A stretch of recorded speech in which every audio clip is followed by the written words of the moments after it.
The arrangement of the Quran is one of many reasons why Muslims believe that it could only have come from God. In fact, modern research has discovered a remarkable structure in the Quran known as ring composition. To demonstrate this, let's analyze the second chapter of the Quran known as Al-Baqarah, the cow. This chapter consists of a total of 286 verses. The entire chapter can be divided into 9 groups based on theme. The first group of verses talk about faith and unbelief. This mirrors the theme of the last group of verses. The second group covers God's creation and knowledge. This again mirrors the second to the last group's theme. The third group discusses the law given to the Israelites, which mirrors the giving of law to the Muslims in the 7th group. The fourth group relates to the test of Abraham, a mirror of the test of Muslims in the 6th group. The middle group, the 5th group, is the central theme of the entire chapter, the change in direction of the Muslim prayer. We have made you believers a middle nation, so that you may bear witness to the truth before others. We only made the direction the one you used to face in order to distinguish those who follow the messenger from those who turn on their heels. This turning point was the change in direction of the daily prayers from Jerusalem to Mecca, which represented a big test for the believers. We find the mention of this important turning point in exactly the middle of the chapter, the 143rd verse. Moreover, this verse even contains the word middle. Together, these 9 groups form a giant ring composition. As you can see, ring composition is structured as a sort of circle, with the central meaning placed at the center. You can think of it in terms of a mirror. So ring composition is the equivalent of putting a mirror in the middle.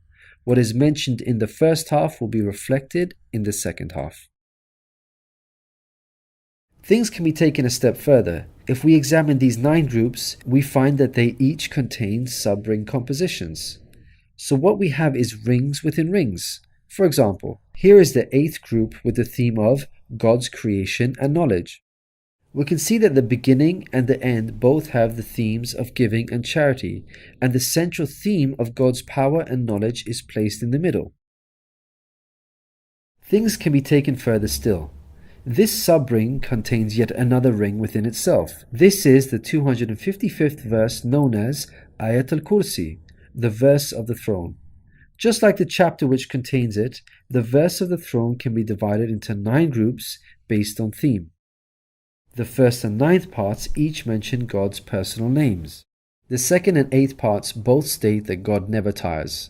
The 3rd and 7th parts describe that God owns everything in the heavens and the earth.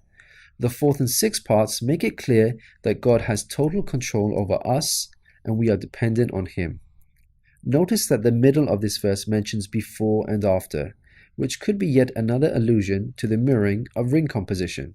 It's worth highlighting that not only does the verse of the throne contain its own ring composition, but it is also positioned as a sub-ring within 2 larger rings, a concentric ring composition. We can see that this chapter of the Quran is marvelously designed, being precisely and tightly arranged according to the principles of ring composition. This precision in arrangement is in fact astonishing when we consider the timing of the revelation of these verses. To appreciate this, let's consider the analogy of building construction. Imagine you had the task of building a house. Rather than waiting until you receive all of the materials and then drawing up a carefully thought out design plan, you instead decide to proceed without complete knowledge of the constituent parts, constructing it piecemeal, adding to it bit by bit as and when you receive the individual materials.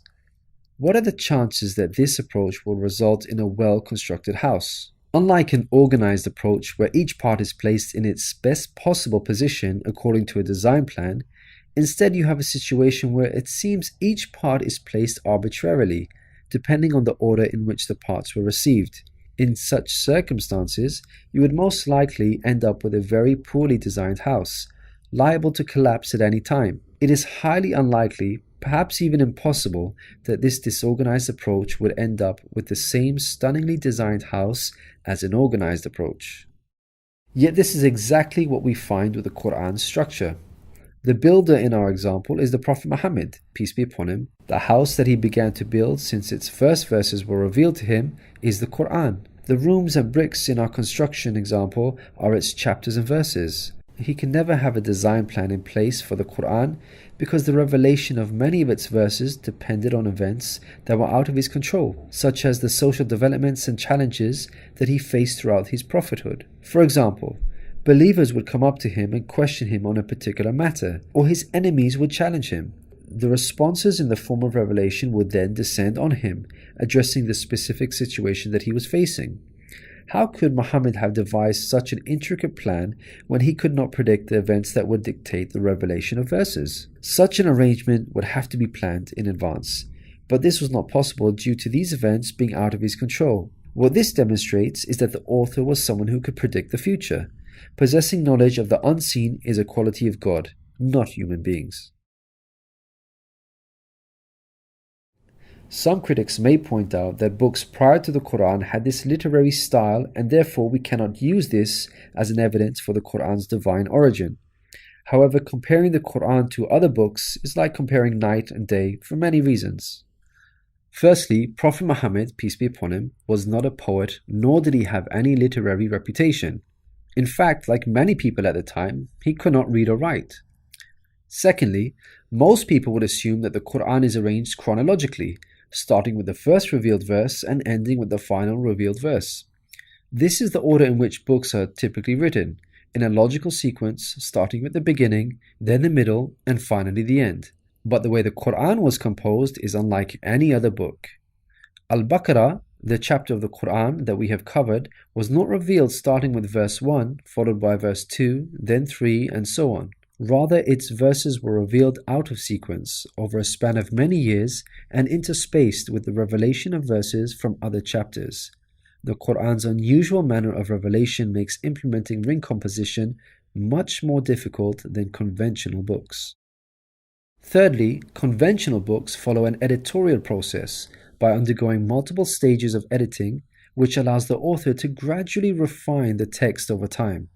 However, the Quran did not undergo an editorial process. Prophet Muhammad, peace be upon him, would place the verses in their positions as soon as they were revealed to him. With each new verse, he would not go off and review what had been previously revealed to see where he can position them in order to maintain a ring structure.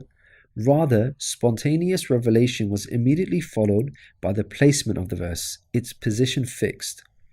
When we look at the history of the Quran's compilation, there is not a single instance of a verse being moved around in order to make it fit a ring composition. Fourthly, achieving ring composition in conventional books is much more feasible as the author has complete control over the content, allowing them to plan their structure ahead of time. As we've already seen with the Quran, its content was circumstantial as it was tied to events that were out of the control of the Prophet Muhammad, peace be upon him, and therefore he could not plan a structure ahead of time. Fifthly, the Quran was first revealed as an oral recitation, not in written format. With written books, you can easily plan a structure because you can quickly and conveniently refer back to what you have written previously. But with a recited text like the Quran, the Prophet Muhammad, peace be upon him, would have had to rely on his memory in order to recall what was previously revealed, a much greater challenge. In light of all these difficult circumstances, wouldn't you expect the Quran's structure to be jumbled? What we find, against all odds, however, is that the Quran contains a remarkably sophisticated structure. The circumstances of the Quran's revelation, together with its precision and harmony, represent a compelling argument for its divine origin. Your companion is neither astray nor being misled, nor does he say anything of his own desire. It is no less than inspiration sent down to him. He was taught by one mighty in power.